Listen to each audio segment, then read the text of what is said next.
Good morning friends. Last time வீடியோவில் ரொம்ப மழைன்னு போட்டிருந்தேன்.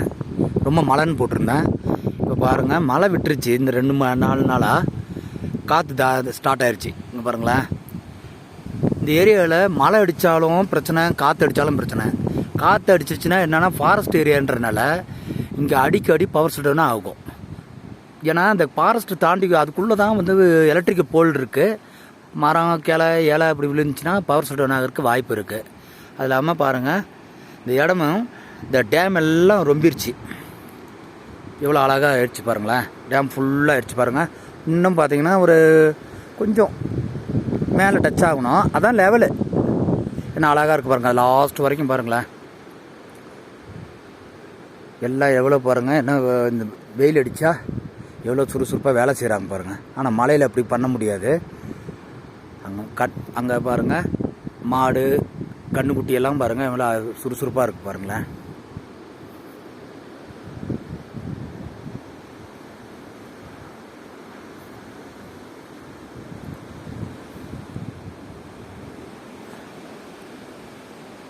மழை அடித்தா ரொம்ப கஷ்டம்.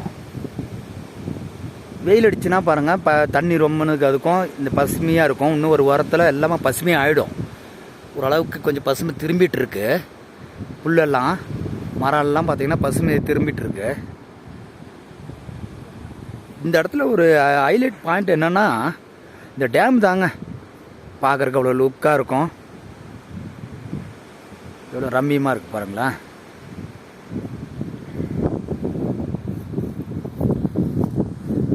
பாருங்க, காய்கறி எல்லாம் இப்போ தான் கொஞ்சம் பிரகாசமாக வருது. இந்த மலையிலேருந்து மீண்டு வெளியே வந்திருக்கு. இந்த பீட்ரூட்டெல்லாம் போயிடுச்சு, அவ்வளோதான். இது இனி அதில் இருந்தால் கூட சின்ன சின்ன கிழங்கு தான். ஏன்னா அதோடைய டைமிங் முடிஞ்சிருச்சு, அதோடய பீரியட் முடிஞ்சிருச்சு. இனி அதை எடுக்கிறது தான் நல்லது. பார்த்திங்கன்னா சின்ன சின்ன பீட்ரூட்டாக தான் இருக்கும். அது வீட்டுக்கு யூஸ் பண்ணிக்கலாம், வீட்டு தேவைக்காக யூஸ் பண்ணிக்கலாம். இது பீட்ரூட்டு, அது முட்டைக்கோசு. இது பாருங்கள், இது சவ் மேரக்காய் அப்படின்னு சொல்லுவோம் இல்லையா. இப்போ தான் கொடி ஏற ஆரம்பிச்சிருக்கு.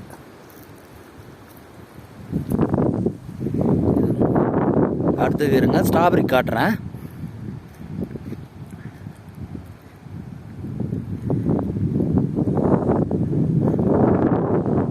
கிட்டத்தட்ட 2 மாதம் ஆச்சு இந்த இடம் சிலுப்பாக இருந்து. இப்போ தான் சகஜ நிலைமைக்கு வந்திருக்கு இந்த ஏரியா. அப்படி இருந்தோம். இங்கே பாருங்கள், இந்த ஸ்ட்ராபெரி எல்லாம் அடிபட்டுருச்சு பாருங்களேன். ஸ்ட்ராபெரி அடிபட்டுருச்சு. இனி அதை கொஞ்சம் சின்ன இலையெல்லாம் களைச்சி விட்டு இதுக்கு மெடிசன் கொடுக்கணும். இந்த பக்கம் பாருங்கள், பூ விட ஆரம்பிச்சிருச்சு பாருங்கள். அது உள்ளே பாருங்களேன், பூ விட ஆரம்பிச்சிருச்சு. இன்னும் ஒரு 10-20 நாளில் பழம் விட ஆரம்பிச்சிடும், பழம் வர ஆரம்பிச்சிடும்.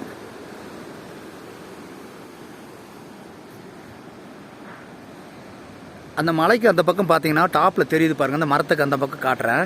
ஆனால் உங்களுக்கு தெரியாது. அந்த இடத்துல ஒரு மழை அடிக்கும்போது பார்த்தீங்கன்னா ஒரு 5-6 ஃபால்ஸ் ஃபார்ம் ஆகுதுங்க, நீர்வீழ்ச்சி இருக்குது. அது முடிஞ்சால் அடுத்த வீடியோவில் காட்டுறேன். அப்போ மழை வரும்போது தான் அது உங்களுக்கு காட்ட முடியும். நான் டைம் அதுக்காக அங்கே போகணும். கொஞ்சம் டீப் ஃபாரஸ்ட்டில் இருக்குது. போகும்போது அந்த ஃபால்ஸை எடுத்து உங்களுக்கு அனுப்பிச்சி விட்றேன்.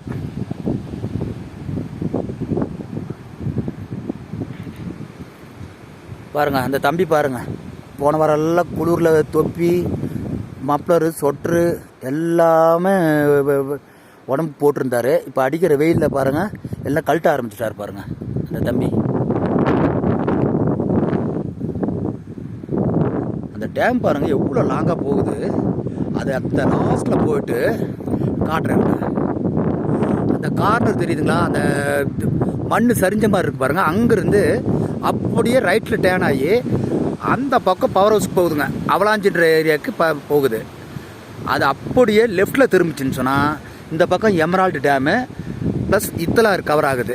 தண்ணி கிட்டத்தட்ட ஒரு 15 கிலோமீட்டருக்கு தண்ணி போகுங்க. பெரிய ஏரியா. இங்கே தான் இந்த மலையை தாண்டினோன்னே குந்தா பவர் ஹவுஸ் இருக்குது. இந்த பாருங்கள், இந்த மரத்துக்கு அந்த பக்கம் ஒரு மிஸ்ட் மாதிரி தெரியுது பாருங்கள். அந்த மிஸ்ட்டுக்கு அந்த பக்கம் அப்பர் பவானி டேமுங்க. அந்த டேம் இப்போது கன்ஸ்ட்ரக்ஷன் போயிட்டுருக்கு. அதையும் ஒரு நாள் டைம் கிடைச்சா நான் போகிறேங்க, போயிட்டு உங்களுக்கு காட்டுறேன்.